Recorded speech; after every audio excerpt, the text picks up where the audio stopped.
Hey everyone, this is acyuta-bhava from Nightlight Astrology, and today we are going to take a look at Mercury's conjunction with Mars in the sign of Virgo, which is coming up over the course of the next few days. And we will also sneak preview the Sun's opposition with Jupiter, which I'll be doing a full video on tomorrow. So let's go ahead and open up the real-time clock and take a look. I hope that you guys had a chance yesterday to check out the interview I did with one of my yoga mentors, Hari Kirtana Das. He's got an upcoming class on the Bhagavad Gita that I highly recommend checking out. So you can check out that video I did yesterday if you want to learn more about it and learn a little bit more about the Gita. And here we go. Should be able to see the real-time clock on the screen. I actually need to put in my outer planets right now. And the main thing that we're talking about today is the conjunction of Mercury, who is currently in its own domicile and exalted in the sign of Virgo, and is going to be conjoining Mars, Mars, who is also in Virgo. And let's watch how that is going to actually play out. So today is Tuesday, August 7th, Tuesday, August 17th. So if we move this forward a day, we're going to see that tomorrow, you can almost see they're conjoining at the same degree. Pull that forward to Thursday, they're still at the same degree, but Mercury's passed over.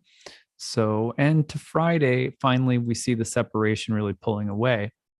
But let's give it a 3-degree range. You could see it all the way through Saturday. So that means that our Mercury-Mars conjunction in Virgo, which has already been building for a few days, by the way. So anything we talk about today, you could have noticed, even over the weekend.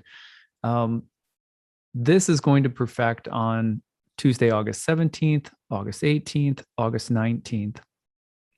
And so, excuse me, Tuesday the 17th, Wednesday the 18th, Thursday the 19th, you'd even go to Friday the 20th. So big transit. One of the reasons that I circled this on my calendar at the beginning of the year when I was doing all of the transits for 2021 is that it's a very powerful Mercury. And these two planets, when they conjoin with one another, with Mercury so well dignified, can give some really powerful results. The other thing that's so special about this is that Mercury is just appearing as the evening star right now. So if you remember earlier in the summer, we went through, long Mercury retrograde. And so back and forth Mercury goes. And now we have Mercury appearing again as the evening star. How can you tell that it's the evening star? People always ask that. Well, because if I rotate this just a little bit, let's take the clock down. So here you can see that Mercury and Mars are in the 7th house, and they're below the actual horizon line at the moment, but I'm just using this as an example. We'll pretend that the 7th house is generally above the horizon, 7th whole sign house. You can see that the sun is below. So after the sun has set below that horizon line, there's Mercury up in the sky.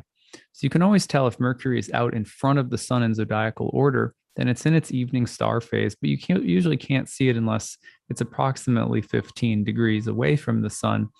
And when it's retrograding, of course, it's going to be falling back into the sun. And if it's direct, it's going to be typically moving away from the sun and further ahead in zodiacal order. So this is significant because Mercury is showing itself in the evening sky, kind of the newly born evening star, conjoining with Mars in the sign of its own domicile, in the sign of its own exaltation. And this is also happening. Let's remember that another transit, which we're going to be talking about tomorrow, is happening, which is the sun in Leo moving into an opposition with Jupiter. Now, that transit is going to perfect at the same time that the Mercury-Mars transit is perfecting. So we're going to talk about that today and then do a separate video focusing on the archetypal combination of Sun and Jupiter a little bit more tomorrow. But that transit will perfect Thursday through Friday of this week to the 19th and 20th of August. And that's happening really, especially on the 19th, you're going to see that Mercury-Mars conjunction passing through, and then the sun goes right into the opposition with Jupiter. So it's a pretty big week in terms of these two transits perfecting simultaneously and what that might mean. So let's go ahead and talk about it. I have a bunch of notes for us today, some thoughts. I'm going to do a little deeper meditation on this combination after we introduce the basic archetypal combinations. So here you have Mercury, a god that's associated with anything from merchants to rhetoric and speech, communication, technology, skill and craftsmanship, games, anything that would involve, say, like wrestling or anything that would involve like court games, things that go back and forth, like a hockey puck. And you also have a god that was associated with highways and travel, and also currency and marketplaces, as well as things like the mind and analytical, analytical thinking in a general sense. So Mercury is a really dynamic planet. And Mercury is also a planet that is changing all of the time, a lot like the moon. It's very fast moving like the moon, and it's always moving out into the evening sky, dying and going through the underworld, coming up as the morning star, sort of dying and going back through the underworld, coming up as the evening star. It retrogrades more often than any other planet. So Mercury is the quintessential shapeshifter. And if there's anything that's related to both understanding how things work, but also the nature of chaos that is constantly taking things apart or throwing things into question or pulling things apart, and then putting them back together in a sense, that's Mercury. Mercury is a god that's associated with that. Its natural opposite in the zodiac is Jupiter. The Mercury ruled signs are opposite the Jupiter ruled signs. So Virgo opposite Pisces, which is ruled by Jupiter. Gemini opposite Sagittarius, also ruled by Jupiter. So the masculine and feminine domiciles of Mercury are opposite the masculine and feminine domiciles of Jupiter. And those two planets have a lot to do with deconstruction and reconstruction. Jupiter, a little bit more of the building a whole, building a unified something, whereas Mercury tends to be about taking apart, but they go together. You can't have one without the other. So Mercury is associated with that as the taking of things apart and the construction of things. Like, you think of people who have to, they take apart a car in order to understand how it's put together. So Mercury is associated also with phases or times in life where things are getting taken apart, but it's usually also going to be a part of an eventual reconstruction. So that's a little bit about Mercury. Mars, of course, the god of war, cutting, severing, confidence, aggressiveness, also belligerence. Mars is the heat and inflammation of a fever or a rash, but Mars is also the knives that people use if they're like a chef or a surgeon. So Mars can be related to things like chemistry or anything analytical that cuts and dissects things. From a mental standpoint, even Mercury was associated when it was with Mars, with math and science, for example, because of the executive and analytical qualities of the Mercury-Mars combination. So let's get into some of those archetypal combinations now. When you put Mercury and Mars together, especially with such a well-dignified Mercury, it's in its own home sign. It's also its exaltation. There's some interesting esoteric reasons for the placement of Mercury having both a domicile and exaltation in the same sign. If you ever take my course, you could learn more about that. Intelligence, wit, decisive action, Mars, Mercury. Tech crimes, cybersecurity, anything involving technology and thievery or technology and doing something illegal or aggressive, that destructive. Tech crime, cybersecurity, any kind of accident that might happen while doing something mercurial, traveling, walking, playing a game. Sometimes you're going to see Mercury, Mars a little bit more accident prone. Sharp-tongued and witty, so it can be fun, clever, but also it could be a representation of verbal abuse or some kind of verbal altercation. It's an analytical combination, which means that Mercury and Mars like to cut and dissect, and to learn craft or skill or craftsmanship through cutting and piecing things together, taking things apart. Mars likes to cut and sever again, and Mercury loves to throw things up in the air or question things. And then you also have um, something like skill or craft in a trade that uses something martial, like a martial art, or like a what could you say?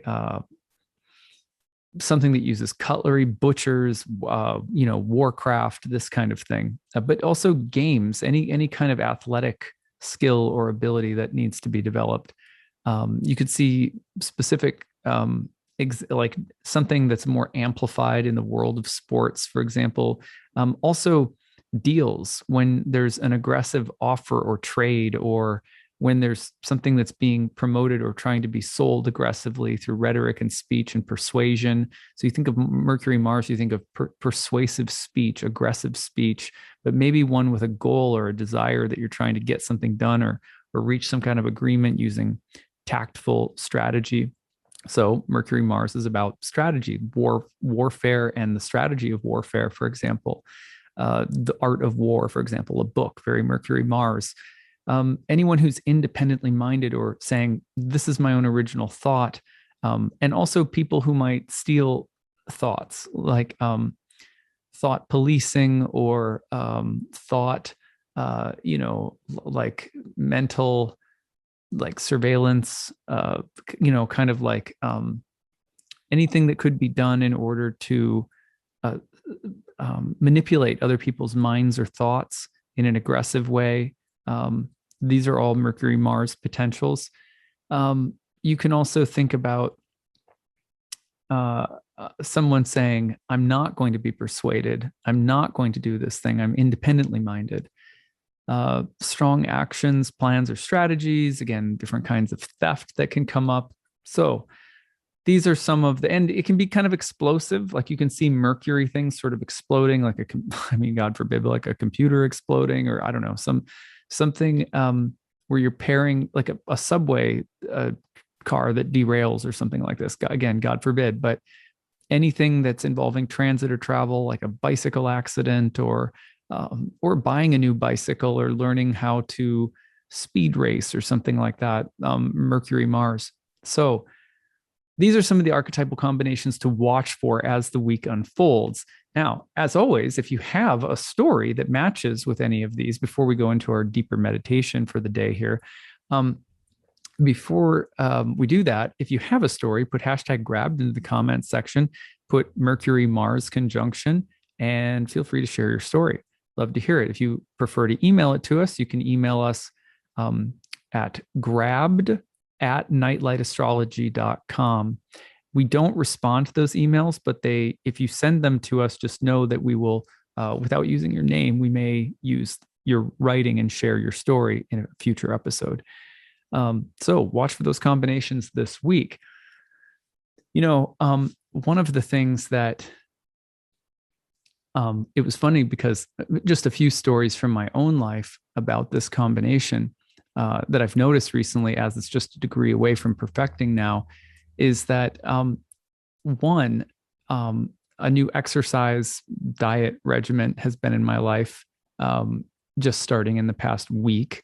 And it's like, one of the things about this particular combination of Mercury and Mars, it's earthy, Virgo. So a lot about getting clear, pure, clean results, effective strategies for getting something done in a very practical, earthy manner, like your health or your body or the environment, or organizing something. So I've been organizing things in our bathrooms. Like I've been, we moved in, and it just kind of some bathrooms just kind of stuff just got thrown in. So I've been like organizing and buying some organizing things, and like, kind of tweaking my diet and my exercise routine. Like I've noticed that those kinds of earthy, practical activities are present right now. They come in like that. So the other thing that I noticed was my youngest Pisces moon, Summer, my little Summer, and it's a funny thing about Summer is the Pisces moon, Leo sun. It's just a funny combination, because I don't know if any of you guys have that combination out there, Sun and Leo, moon in Pisces. She's can be so strong and like bold, but then if there's like certain level of like pushback, she becomes really sensitive. So last night, as Mercury and Mars are perfecting, my wife and I are sitting up late talking about, after the kids are in bed, we're sitting there talking about, effective communication strategies for helping her deal with fear, anger, extreme emotions, right? As Mercury is conjoining Mars, we're talking about our parenting strategy and, in very specific situations. So anyway, it was good. We had to obviously get on the same page with how we're dealing with they say it's terrible twos. I think that's BS personally. I will tell you that 3 to 4 for my first daughter and now for summer both seem to be the most challenging. And then it's like you hit this sweet spot once you get around 4, maybe 4.5. Like my other daughter Gigi, who's like between, she's 5 now, well, going on 6, 5.5. She's in this sweet spot where she always wants to help. She's really sweet. She's much less problematic. She's, got, a little bit more development under her belt, with mood, mind, emotions, whatever. But anyway, my theory is that 3 to 4 is more difficult. But if you guys are parents, tell me what you think. Anyway, today I decided to get back to something I haven't done for a while. Some of you guys who've been watching my channel for probably over a year would know that sometimes I like to bring in the I Ching. And what I do during my, my morning routine, people who know, I usually get up in the morning and I do my meditation, I work out, I sit down, I prepare what I'm going to do for the day for my talk. I give my talk or, make my video or whatever. Then in the afternoon, I see clients, develop curriculum, whatever the case might be, whatever's on the list for the day, but seeing clients in the afternoon after I've done this whole routine in the morning. And I've been doing that for years.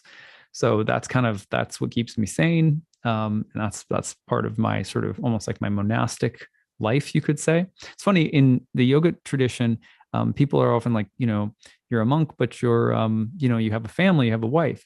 There's different stages in life that people who take vows and take initiation in the Bhakti tradition go through. One of them is called the Grihastha ashram, which is sort of like, it's a stage where you're practicing monastic life, but you are married and you have kids and you're, because monastic life is not just for people who go off to the woods, of course it's for all people. And depending on what stage of life you're in, there's different ways of being a monk, there's different ways of dealing with that commitment.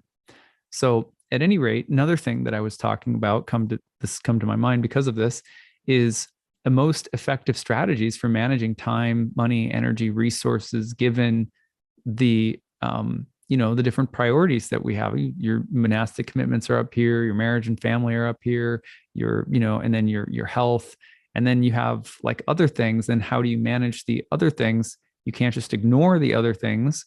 But at the same time, you have to effectively use your resources so that your sadhana, your daily practices don't fall down, your relationship with your kids, your spouse doesn't start to get neglected. So another thing that I've been talking about with my guru lately and some of my mentors is how to manage energy and resources and time in the most practical way, given all these different priorities. Very Mercury, Mars. So anyway, I use the I Ching, and typically what I do with the I Ching in the morning after these practices is to ask the I Ching, what is the wisdom that you would provide, or what is there to learn or know that would be helpful about this particular planetary conjunction that's in the sky? And then oftentimes I'll weave the reading that comes back from the I Ching, I'll weave it into my content for the day. So I want to tell you about the reading that I got today for Mercury, Mars, and Virgo. And I loved this. It was so beautiful. So the first hexagram that came back, if you don't know the I Ching is like the oldest of the Chinese classics. And it is something that eventually goes from a sort of philosophical treatise about the, nature of reality and different kinds of insights about different kinds of seasons and experiences in life. It goes into eventually to be used as like a diviner's, almost like bibliomancy, like flip a page in the Bible. It's a little bit like that, a little bit more elaborate, but and this ends up happening. I mean, it's very old, but so like the last 500 years BCE or so, that it becomes more of a diviner's manual. So at any rate, the I Ching has 64 hexagrams, combinations of yin and yang lines. They're 6-line figures that are combinations of yin or yang, and they sort of map out different archetypal stages or phases of life and the wisdom for dealing with those phases. And so you draw a hexagram, and oftentimes there'll be lines that change and lead to a second hexagram. Sometimes it's just one hexagram, and that will offer you some kind of commentary or advice, or almost like a mental, an object for the mind to sit with and contemplate in relation to a problem or question. And so I will do this with the transits at any rate. So the first hexagram I got for today was number 25. And this hexagram is called, sometimes it's called innocence. These different translators will have different names for them, but so innocence. And one of the things I love about innocence is that it's the hexagrams have like images associated with them. So there's 6 lines, and then they're broken into 2 sets of 3 lines each. And the top line in hexagram 25, which is sometimes called innocence, the top 3 lines are heaven, and the bottom 3 lines are thunder. And thunder is associated with like action and life, and the desire or intention to do something. Like thunder means like having somewhere to go and like doing something, and stirring up action and stuff like that, like undertakings. Heaven would be like the supreme law of the cosmos, or the gods that either can, squash something or lift something up. It's sort of heaven is like almost like the idea of there being like a supreme divine law in the cosmos. Close approximation. Anyway, that's my understanding so far. So at any rate, hexagram 25 basically says, if you act innocently, making step-by-step, careful, cautious progress, you'll have success. Put it like this. If you want to do something, remember thunder's on the bottom, action. If you want to do something very Mars-like, you have a plan, you have a strategy, you want to implement it, you want to go and do something, that if you act without the mandate of heaven, it will invite disaster or calamity. And a sign that someone has the mandate of heaven, like what does it look like when someone sort of has the gods or the divine at their back? They've got the winds of destiny at their back, helping them along. One of the signs of such a person is that they move cautiously, modestly, step by step toward a goal. In a sense, every step that they take, they're watching heaven, the stars, the gods. I mean, I'm looking upward, but it's just figurative. They're taking step by step, and they're going, is this okay? Okay. Seems okay. I'm going to take the next step. Okay, I'm careful. I'm considering, am I harming anyone? Am I doing okay? What are my motivations here? Is there virtue with me right now? Doesn't have to be, no one's perfect, but we're trying our best to be in alignment with the Tao. We take that step-by-step, careful, modest advancement. And in a sense, we're looking up and saying, is this all right? Okay, good. I'm going to take another step. Okay, good. That's actually the sign or symptom of someone who already has the mandate of heaven, is that they're acting and behaving in that way, and that the door is being opened to one who is acting and behaving that way. And there's no pretense, misbehavior, or undeserved expectation. They're not like, oh yeah, the door is opening, I can just go. It's not like that. The people who progress the smoothest have innocence behind them, modesty. They're careful, and they are concerned. I want to make sure that I'm in alignment with the world, with the earth, with my friends or my family, or with the people I care about, or with myself. Am I doing something that's going to create more stress than I need? So careful, cautious, modest, step-by-step advancement is the symptom of someone who's progressing with heaven at their back, with heaven supporting them. And heaven, again, being sort of like the gods or divine will. So people with Mercury, Mars right now, the advice here, as far as I can tell, is that it's pragmatic, careful, modest, step-by-step advancement with a concern for the purity of what we're doing and not thinking or doing what is undeserved or pretentious or calculated in a selfish way. You have to be really careful because Mercury Mars can also be the sign of someone who's real smart and witty and is planning something out that with a real like an ulterior motive. And they can wear the garb of innocence because Virgo can often appear that way. Hey, I'm just trying to be helpful here. So pragmatic, no pretension, and refraining from thinking or doing what is undeserved with modest, step-by-step, cautious advancement leads to promotion. It leads to success. It leads to smooth progress. It leads to practical, helpful results. Isn't that really a beautiful teaching? That if you can kind of imagine that what you're doing and that you're not assuming, oh, the door's open, I have the right to do whatever I want, I have a good strategy, so of course it'll work. There's just this unconsciousness that slips in around an attitude like that. And I can totally be guilty of this, especially when you think you have a really good idea that everyone will like or that'll be really helpful. Then you just assume that it should work. But we still need to take that careful step-by-step approach as though we're submitting ourselves to a third party's decision as we go, along with our own will, that our will is in concert with the will of the divine. This hexagram is often about cultivating something with the right sense of timing. So the right sense of timing, there's like an innate rhythm. Can you feel that? It's maybe an instinct more than it is trying to appease or get the approval of, an old man in the sky or something like that.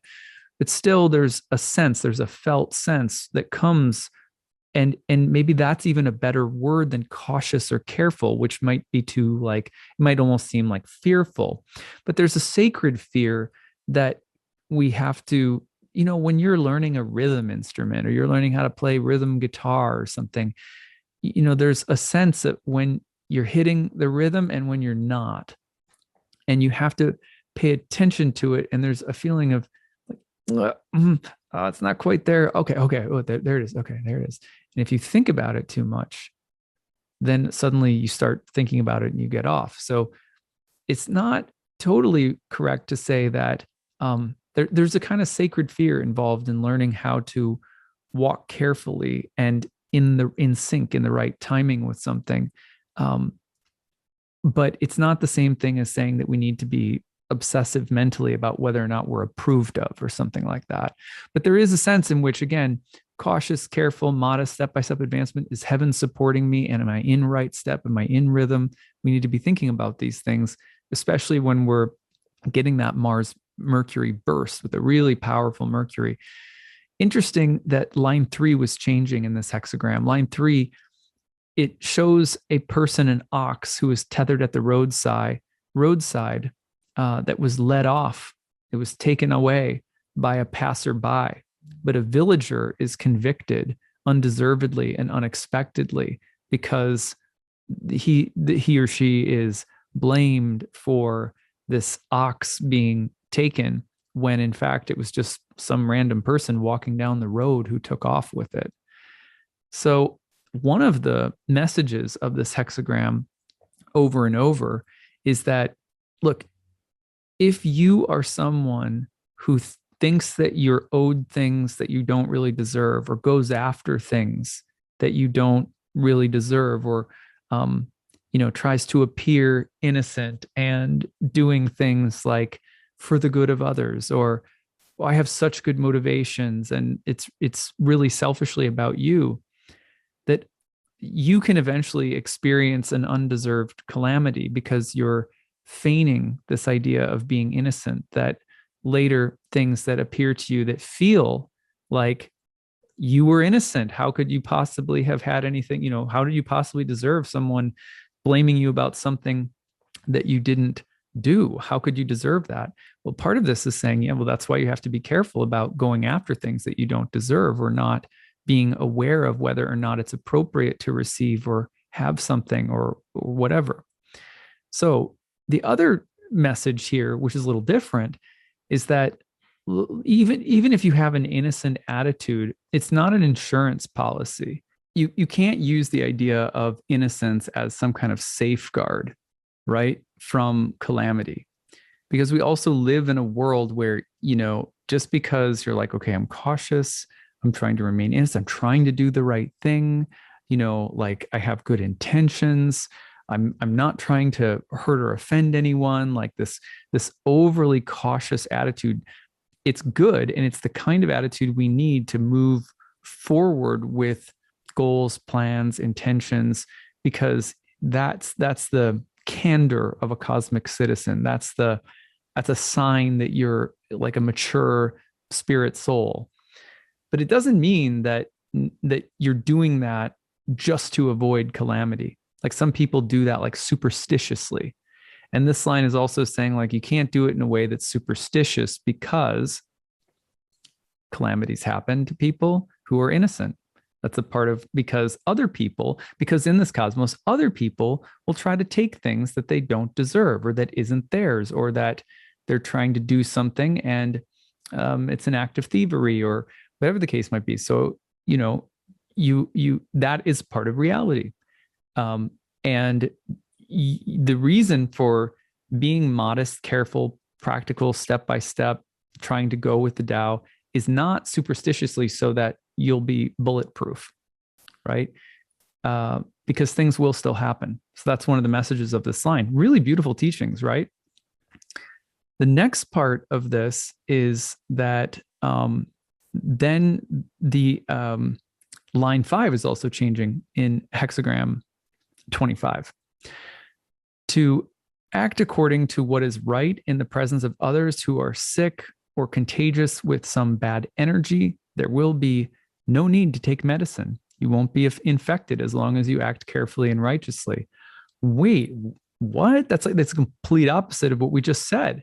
So here's the other thing, is that it says, and actually one of the byproducts of acting righteously is that when you're around other people who are acting unrighteously or who are sick could be literal, sick could be a way of saying that they're infected by some disease of, morality, that they have pretension, ulterior motives, lack of modesty, they're rash or something like that. That when you're in the presence of people who are like that, there will be no need for you to take medicine, and you won't be infected so long as you act carefully and righteously. So we have almost like different images here. Let me put it this way. There's like, this is something I learned from the ayahuasca world years ago, when I was drinking loads of ayahuasca and kind of learning in that paradigm. Sometimes people would be like, I would be with someone. Let's say, I don't know, let's say that I have, I don't know, like my hip hurts or something. And I'm with someone like, oh, you should really get that checked out. Oh, that could be this, that could be that. And I could feel they're going into fear. Okay. At this moment, here's what ayahuasca taught me. There are like a couple of different responses I could have. I might know in myself that I don't think it's that big of a deal, but it would be problematic for me to be like, like I'm careful, I'm cautious, I'm sort of virtuous, I'm doing my best, so I'm bulletproof, right? I'm bulletproof. And I scoff at the person like, don't let the negative thoughts manifest negative things. It's all in your head. It's all fear. Don't let the negative thoughts manifest negative things. That attitude is often exactly what leads to the hip having a serious problem, or is like a symptom of it actually having like a serious problem, or it's a pride that comes before a fall. On the other hand, in that situation, if I act carefully and modestly again and say, yeah, you might be right, I'll have to think that over. Thank you. Thank you. And I really do think it over. And I think, is there a serious problem? You know what? I'm going to give it 2 days and 3 days or something. And, if my hip's still bothering me, then, maybe heaven is sending me someone to raise my alarm a little bit. Maybe I'm taking it too lightly. Right. And then in 2 days, 3 days, because I've been cautious and careful and considerate and not pompous about my own innocence or my own, like I'm bulletproof from, manifesting negative things or whatever it is. A couple of days later, what do you know? My hip feels better. It wasn't a big deal. Do you see what I mean? So there's these two very different teachings that are so interesting when juxtaposed with one another. The main one being, look, you can't feign an innocent attitude or take up an innocent attitude as a kind of superstition, as a bulletproof way of avoiding negative things. Or, well, if I'm in check with the universe, then I'm nothing negative will manifest. Well, no, because undeserved calamities happen to innocent people because people can go and think about and desire things that they don't deserve. So that can happen to you, it can happen to me. And we don't act innocently. We're not careful and modest and humble because we think it guarantees us some kind of bulletproof vest.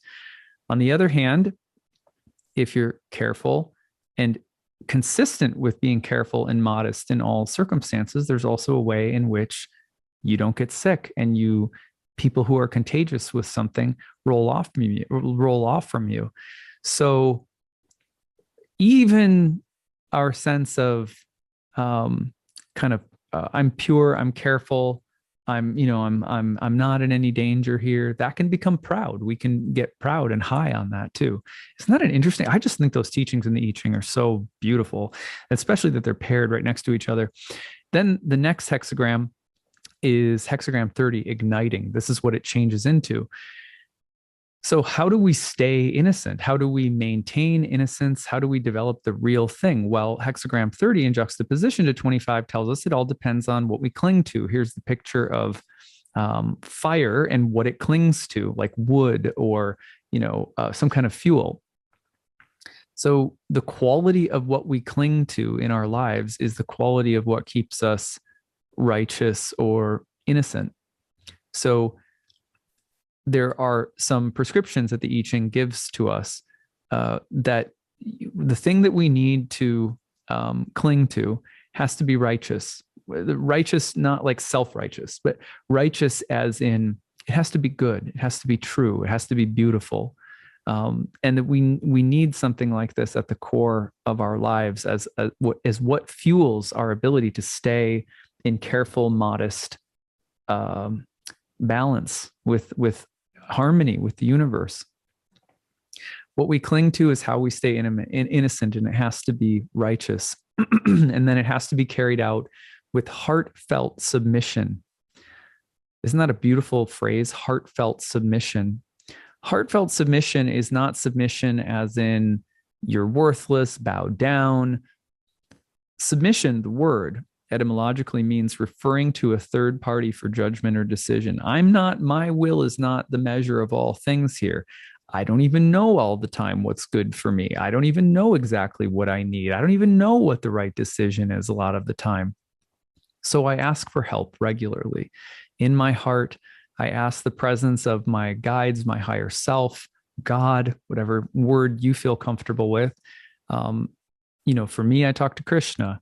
Or I might talk to Lord Chaitanya. It's another manifestation of Krishna in the Bhakti tradition, or Lord Nrsingadev, like a man lion god, incarnation of Lord Vishnu, and pray to him. Be like, what should I do?